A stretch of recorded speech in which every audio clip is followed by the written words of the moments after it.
Welcome everyone, Costin here with a discussion about the Chaos Dwarfs in Total War Warhammer 3 for both Realms of Chaos and Immortal Empires. And I do want to talk about some of the major criticism that this DLC race pack has received.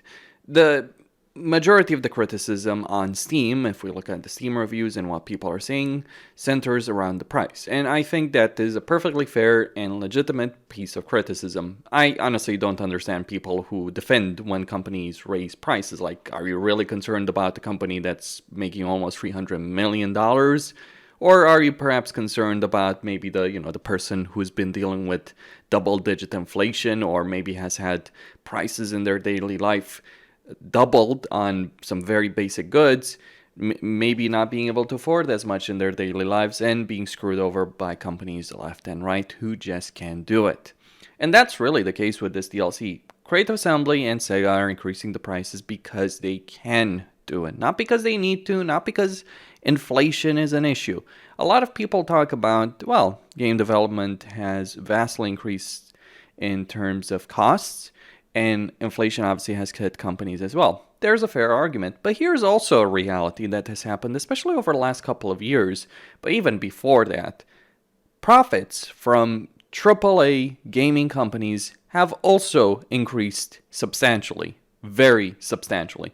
I'm not talking here about an indie developer trying to sell a couple thousand copies of their game. I'm talking here about companies that sell millions of copies, hundreds of thousands of copies, millions of copies. This is absolutely the case for Total War, probably in the 100,000 range. You look at the Chaos Dwarf trailer, you see a trailer where a lot of people watched it, and in some ways it's comparable to much, much bigger games. And what's terrible about price increases when something is good and popular, and I think the Chaos Dwarfs are certainly good and they're certainly popular, what the problem is that it then becomes the new normal for prices for that company going forward, for everything. So expect the next Total War game to have a price increase. Expect the next DLC packs to also be more expensive. It's not like they're going to be cheaper. They're likely not going to be quite as expensive as this. If it's just like a Lord pack with 2 Legendary Lords, probably not going to be as expensive, but it's certainly going to be more expensive than what we have gotten before. And you can try and spend that however way you want. It is just more expensive.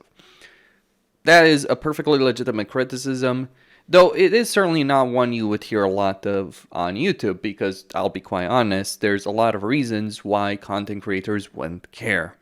And it's not because Creative Assembly has bought us out. It's, well, we don't care really about price increases. For us, even if it was like hundreds of dollars, we'd still pay for it. So it's just the cost of doing business, let alone the fact that many of us even get it for free because we get early access to these things so we can cover them effectively. That aspect is actually more important. But that's a discussion for a completely separate video, and about the dynamic between content creators on YouTube, or influencers, reviewers in general, really, or the media, the journalists, quote unquote, and gaming publishers and developers, or in general, really, with anyone that makes a product versus the person that's supposed to review that product, and how dynamic that dynamic is really bad at the moment, especially in the online medium. But of course, that's not the only criticism that gets thrown at the Chaos Dwarfs. Other people will say things like, well, they're only giving us 3 Legendary Lords, they're not giving us 4, or they're criticizing Creative Assembly for not having a variety of start positions around the world. Now, when it comes to this particular bit of criticism, I don't think that the value of the DLC is determined by how many Legendary Lords is in it. I think, like, we've seen things like the Champions of Chaos DLC, which certainly adds a lot of value, quote unquote.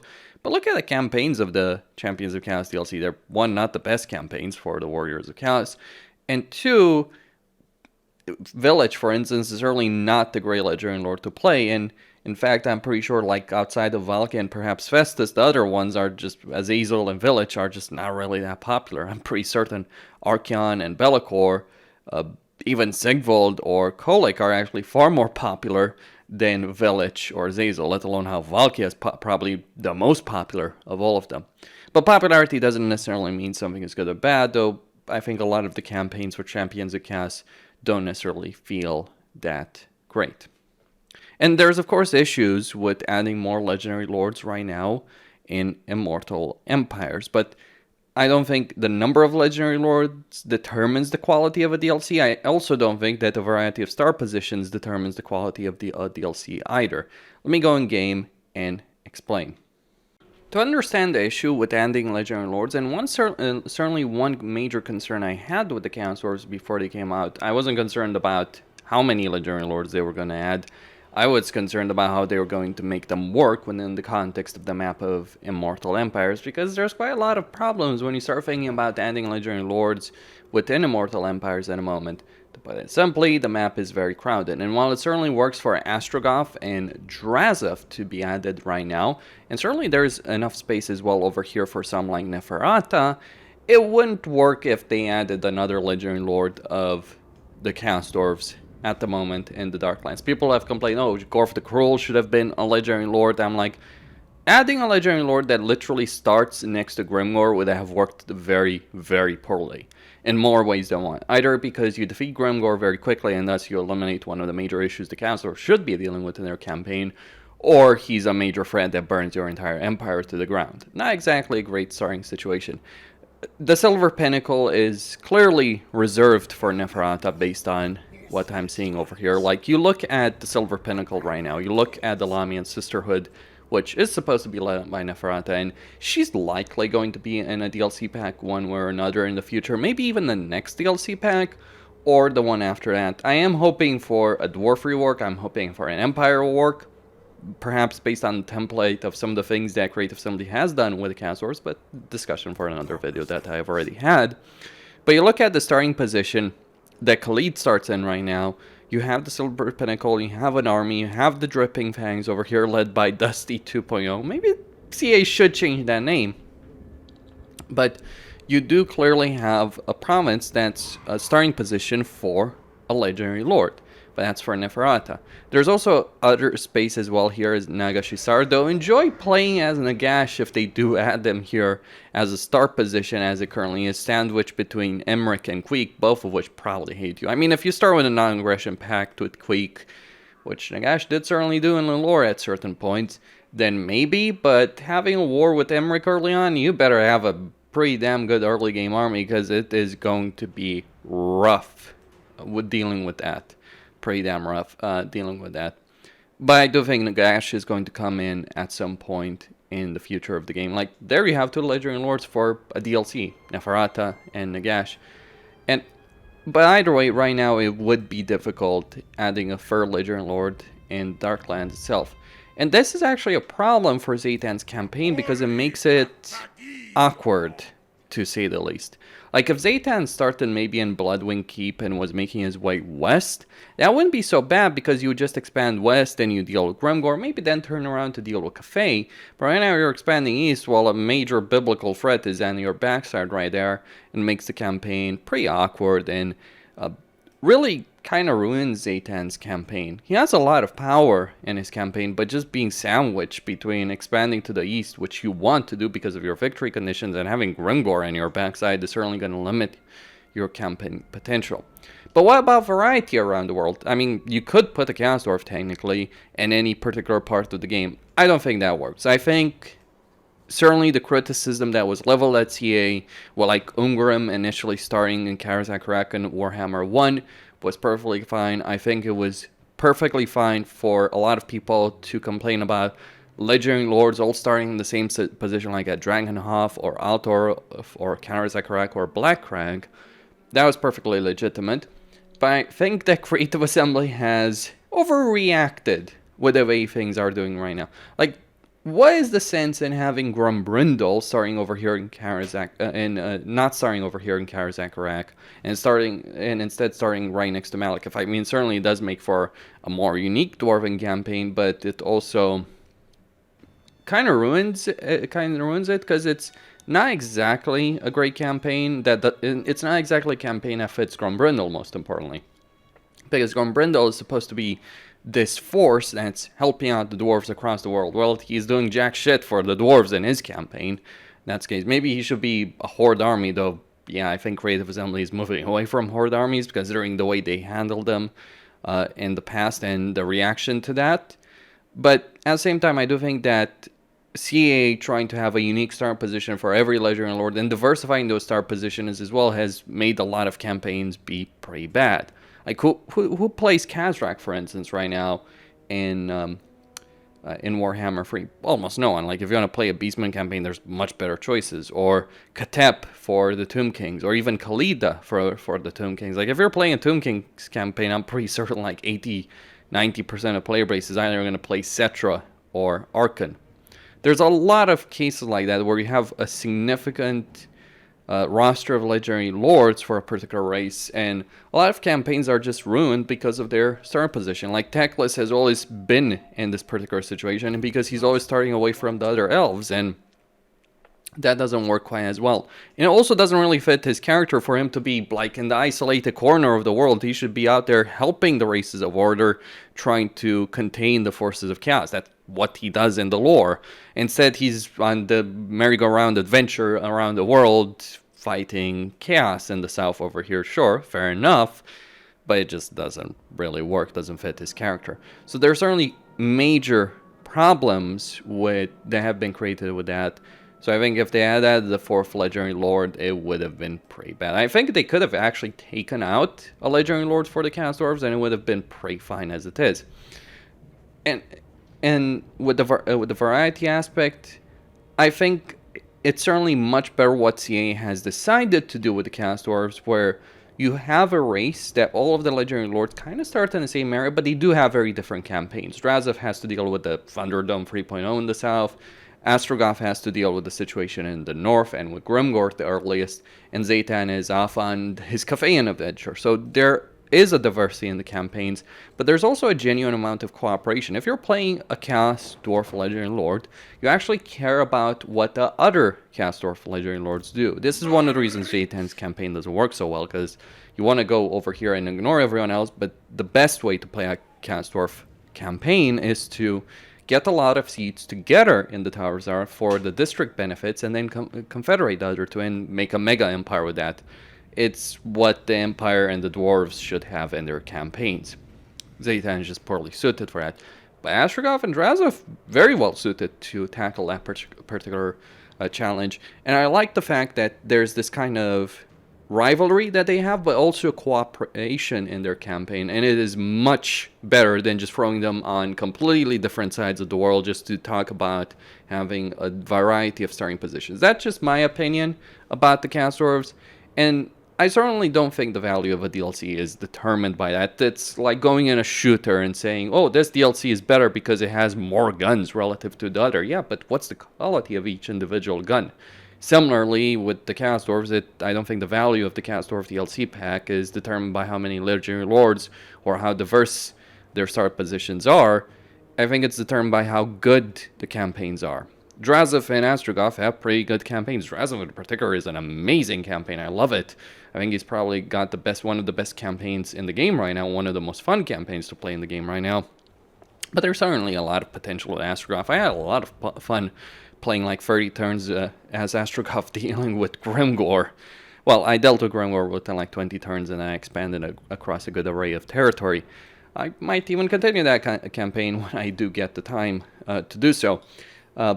But it certainly can be a lot of fun playing a Chaos Dwarf campaign. The mechanics are well designed, the political system is well designed, the economy system is well designed, and that's the real value right there. And if we're talking about the value of the DLC, what CA did in the major redesign of the Darklands has made Grimgor's campaign much better, Kolik's campaign better, Emmeric's campaign is better. Much better. Actually, this is the first time with Emmeric's campaign. I'm really tempted to play a campaign as him right now. It's the first time that I really want to do that as Emeric, where his campaign is actually good and playable, and Tretch's campaign is better, although Tretch is Tretch, to put it simply.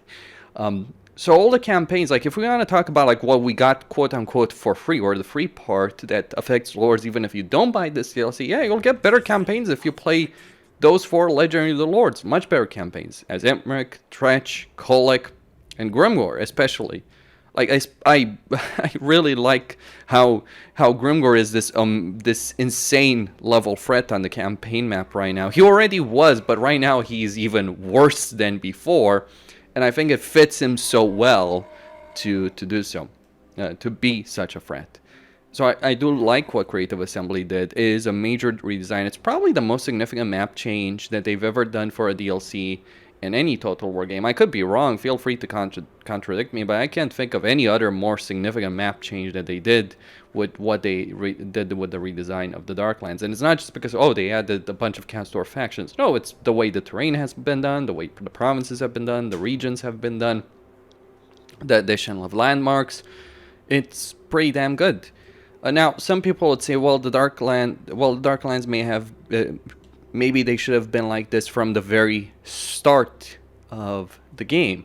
And there's a fair argument with that, but that's one of the problems with the failure of Warhammer 3. Not in the sense Immortal Empires is a failure, Realms of Chaos has been a failure. I think Creative Assembly's initial plan was to release Immortal Empires after about a year of Realms of Chaos, and release a bunch of DLC packs. Like, I think they expected to be able to release like Champions of Chaos and Chaos Dwarfs earlier than they did, and also release them first for Realms of Chaos only, with Immortal Empires coming out later. But no one plays Realms of Chaos right now.